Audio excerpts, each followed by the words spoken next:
Hello everyone, Charles Watts here, the Arsenal correspondent at Goal, joining you on Friday. We are at the end of another working week. I hope you've all enjoyed yourselves and you're looking forward to a weekend of FA Cup action, which of course starts later tonight. I think it's Man United versus Everton kicking things off. Arsenal have to wait a little bit longer until Monday night for that game at Oxford United, where hopefully, fingers crossed, they can do a little bit better than they did in the third round last year with that defeat at Nottingham Forest. Like that defeat at Nottingham Forest, they will again be wearing an all-white kit for that match, and I'll talk about that a little bit later on in the video as the No More Red campaign continues between Arsenal and Adidas. Look ahead to that game against Oxford as well a little bit later on, but I'll start today with, I want to say, the latest on Mudryk or latest on transfers when it comes to Arsenal.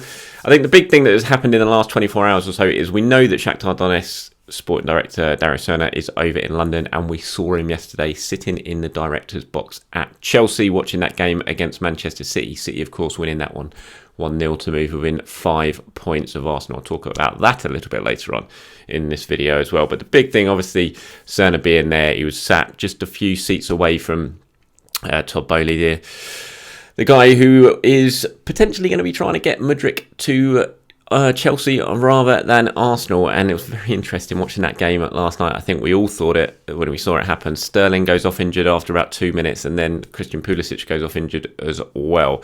So if Chelsea were sniffing around Modric before, then you would think that interest is only going to solidify because of those injuries to those two wide attackers that they have. Now, those talks are going to be continuing. I've reported earlier this week that Chelsea were now in active talks with Shakhtar over Modric. The big thing is Modric here in the middle of it all is, what does he want to do? And at the moment, his preference, as far as I'm aware, is to join Arsenal. I mean, he's made that abundantly clear. He couldn't make it any more clear with his actions on social media over the course of the last couple of days. And Sam Dino at Telegraph and Matt Law at the Telegraph, who Matt's obviously very well connected at Chelsea, Sam very well connected at Arsenal, they've wrote a piece today looking at that situation a little bit more, and it was quite an interesting little bit in there saying that that Chelsea, before they actually really want to lodge a bid, because as far as I'm aware, they haven't. I don't think they have. Last time I spoke to someone sort of connected in and around that deal, there hadn't been a bid with Chelsea. It was just talks. And Matt and Sam reported today that that Chelsea want to kind of gauge Mudryk's interest before tabling a bid. They want to make sure the player would be willing to join them before tabling a bid. So in one way, I mean, Chelsea is definitely going to complicate things, them coming in for him. But on the other hand, you've still got that sort of sense that Mudryk wants Arsenal and he wants to see how this all pans out before potentially exploring other options. So it balls in Arsenal's court in a way, but I think just the fact that Chelsea are there hovering on the horizon, we know the sort of financial power they have, and we know the way they are certainly operating in the transfer market since the takeover and since Boehly came in. It would be no surprise to see them put down the sort of offer that Shakhtar are demanding and that Arsenal at the moment are not putting up themselves. So we'll have to wait and see how it pans out with that one. It seems to be a saga that is going to rumble on at some point. Arsenal are going to have to, you would think there's going to be a date, an end game in their mind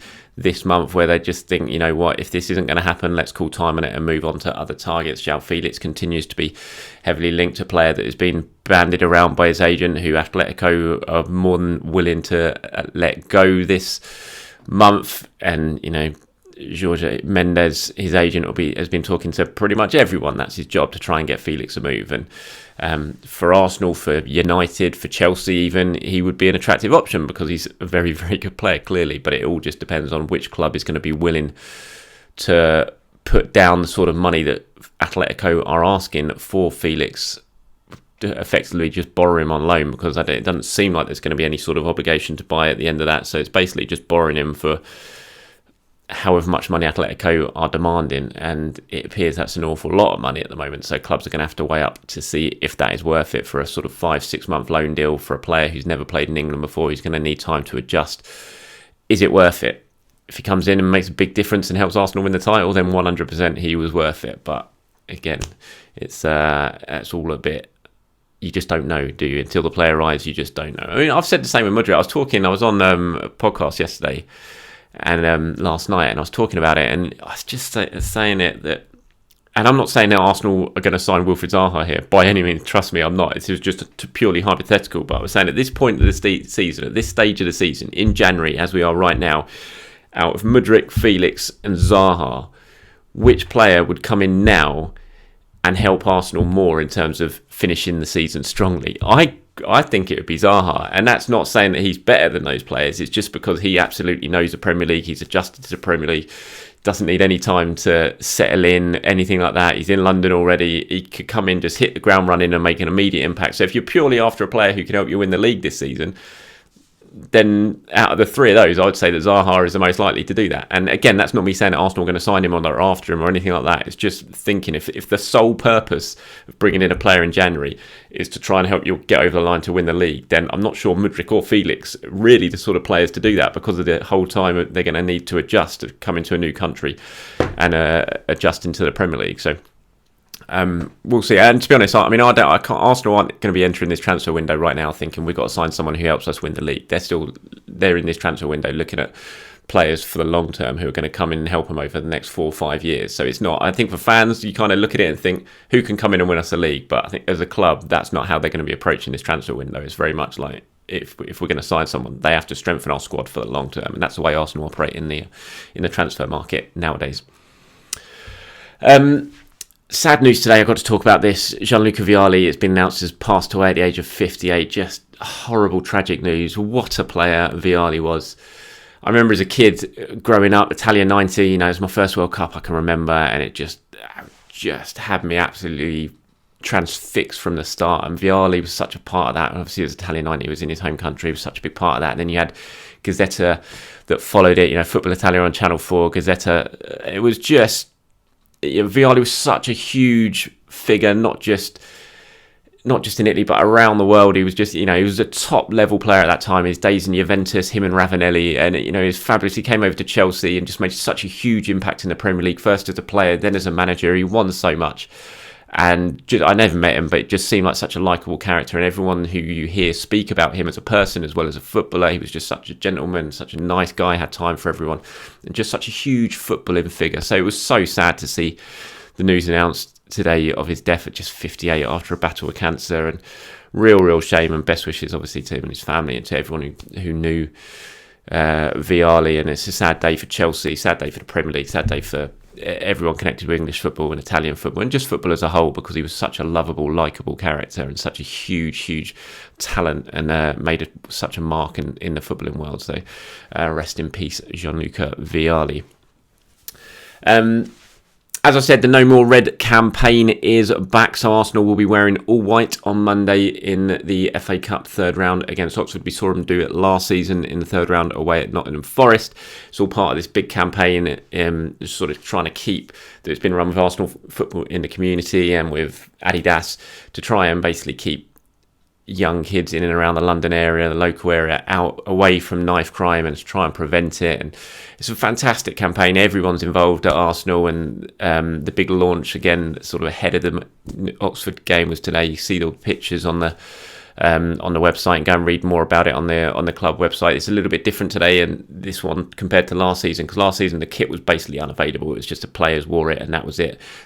There is an opportunity to get your hands on this all white kit that the players will be playing in on Monday, but you go to the website and you find out the details. It's about basically you've got to sign up and volunteer for to do something to help with the campaign. If you do that, then you can try and get your hands on a kit. And it's a fantastic campaign, fantastic initiative, designed with the best possible intentions in mind, and it did great things last year, and hopefully it's going to do great things again this year. So head over to arsenal.com to find that. But if you weren't aware of it or anything like that, and you wonder what is this white kit that Arsenal playing in on Monday night against Oxford, that is the reason behind it. It's only 3 days now until that game at Oxford. Mikel Arteta speaking tomorrow. Saturday press conference for Mikel Arteta ahead of that game against Oxford. In terms of who's going to play that game, I sort of touched on it yesterday. Fully expecting Smith Rowe to make his return, which will be really, really big. Huge news for Arsenal that Smith Rowe is back. You've got to give him time to sort of get up to speed. He hadn't played football since that defeat at Old Trafford. It's a long, long time ago. But great that he's back. He's going to just give Arsenal another option that they desperately need off the bench, and not just in terms of getting the ball, driving forward, running with the ball, breaking the lines, but his finishing ability as well. Arsenal have missed that massively, and hopefully he's going to be a game changer over the second half of the season. I'm not sure if he'll start. I imagine he'll probably be on the bench, potentially get half an hour. It'd be great if he does start, and he's been training for a while now, so there is a possibility of him doing that. So we'll wait and see. In terms of the sort of team that I'm expecting to see against Oxford, I think it's going to be very much like a Europa League team. So you'll have Turner in goal. I think it'll be Tomiyasu, Rob Holding, probably Gabriel as a left-sided centre-back, Kieran Tierney, Mohamed El-Neni, Sambi. I reckon Granit Xhaka, I wouldn't be surprised if he plays because, let's face it, he always plays. And then potentially Marquinhos, Eddie Nketiah and Fabio Vieira up front. You'd want to rest Eddie ahead of the Tottenham game and make sure he doesn't get any sort of injury, but Arsenal just don't really have any other option to play as a central striker right now, so I think Eddie will probably feature in that one. And of course you do have quite a big gap. They play on Monday and then the North London derby is not till the following Sunday, so you've got 6 days to rest and recuperate, so it's not like you're playing Wednesday or Thursday straight into the North London derby, so it should be enough time providing Eddie avoids injury in that one. So I reckon that's probably the sort of team we'll see. I'd be surprised otherwise, but we will be hearing from Mikel Arteta tomorrow, where he'll give further updates in terms of team news or anything like that, and how he plans to rotate his squad ahead of that game. It'll be an interesting press conference. I'm sure we'll get plenty of questions about the criticism that has come his way. There's plenty more coming his way today in parts of the national media about his antics against Newcastle, which I had my say on yesterday, and I just think it's pretty mad, but everyone's got an opinion, everyone can write whatever they want, and that's what they're doing at the moment, so nothing much more to say about that. Look, everyone, I'm heading off now. Have a fantastic end to the week. Enjoy yourself, whatever you're doing later on this evening. Enjoy your Friday night, and I'll speak to you very, very soon. Have a good day.